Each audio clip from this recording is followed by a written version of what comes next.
नाजरीन, इसराइल और फ़लस्तीनियों की जंग 8वें हफ्ते में दाखिल हो चुकी है। दुनिया भर में इस बात पर जोर दिया जा रहा है कि इसराइल और गज़ा के दरमियान, हमास के दरमियान जंग बंदी करवाई जाए, लेकिन इन तमाम एहतजाज और शोरगुल के बावजूद इसराइली हुकूमत इस बात पर सीज़ फायर पर राज़ी नहीं है। अगर हम इस बात का मुताला करें कि वो कौन सी वजूहात हैं जिनकी वजह से इसराइल गज़ा को फ़लस्तीनियों से खाली करवाना चाहता है, सबसे पहले हमें अक़वाम मुत्तहिदा की एक रिपोर्ट जो 2019 में पब्लिश हुई, जिसके मुताबिक गज़ा के ऑफशोर, जो गज़ा के साथ मुल्हक़ा समंदर है, जो तकरीबन 1.4 ट्रिलियन क्यूबिक फुट के ज़खायर मौजूद हैं। माहिरीन के मुताबिक इसराइली हुकूमत इन ज़खायर पर कब्ज़ा करना चाहती है और उनका ख्याल है कि अगर ये ज़खायर फ़लस्तीनियों के हाथ लगे तो ये ना सिर्फ इसराइल के लिए मज़ीद परेशानी लेके आएंगे, बल्कि इलाके में इसका कद काट भी छोटा होगा। दूसरी जो वजूहात माहिरीन के मुताबिक मिलती हैं, अगर हम थोड़ा सा पीछे जाएं तो 1960 में इसराइली हुकूमत ने इसके फाउंडिंग फादर बिन गोरियान के नाम पर एक बिन गोरियान प्रोजेक्ट का कैनाल का ऐलान किया, जिस कैनाल का मकसद सुएज़ कैनाल को सरकमवेंट या उसको उसके मुतबादल के तौर पे पेश करना था। ये कैनाल इसराइल के इलात सी पोर्ट, जो कि रेड सी पे वाक़या है, से शुरू हो के एशकलोन, जो मेडिटेरियन सी है, वहाँ तक जाएगी। बाज़ माहिरीन के मुताबिक ये नहायत एक लंबा रूट है। अगर ये गज़ा की सरजमीन से गुजरे ये नहायत शॉर्ट रास्ता होगा। अगर ये गज़ा से गुज़रती है और अगर नहीं भी गुज़रती तो इसराइलियों का ख़्याल है कि फ़लस्तीनी जो अक्सर औक़ात इसराइल पर रॉकेट या दूसरी चीज़ों से हमला करते रहते हैं, तो उसके लिए एक नहायत ख़राबकुन सूरत हाल होगी। दूसरी तरफ जो वजूहात हमें सामने आती हैं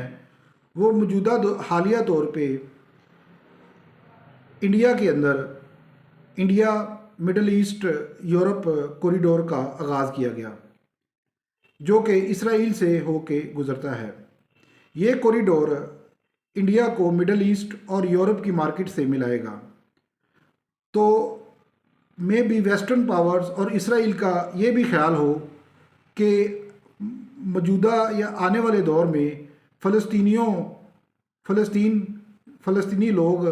इसको नुकसान पहुँचाएँ, तो इस वजह से भी वो इसको गज़ा का खाली करवाना चाहते हैं। तो तीसरी वजह जो स्ट्रेटजिकली हो सकती है कि गज़ा के साथ मिस्र का इलाका, जिसको हम सिनाई पेनिनसुला भी कहते हैं, सुएज़ कैनाल भी वहाँ पर वाक़या है, और यहूदी बिब्लिकल जो प्रोफेसी है उसके मुताबिक उसको वो अपना इलाका समझते हैं। फ़लस्तीनी इसराइली हकाम ये भी चाहते हैं कि फ़लस्तीनियों को सिनाई पेनिनसुला में आबाद किया जाए, और उसके लिए बाज़ अखबार और ख़बरों के मुताबिक अमेरिकन और इसराइली हकाम ने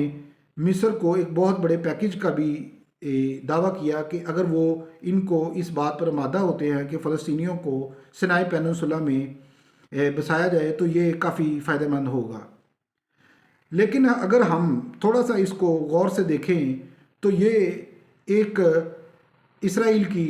जो फ्यूचर इंटेंशंस हैं उनको भी काफ़ी वाज़ह करता है। फॉर एग्ज़ाम्पल, मे बी ये कल को हो सकता है कि इसराइली गवर्नमेंट ये ऐलान करे कि सिनाई में जो बसने वाले फ़लस्तीन हैं, अगर मिस्र उनको बसा लेता है तो ये इसराइल पर हमले कर रहे हैं या इसराइल में किसी किस्म का सिक्योरिटी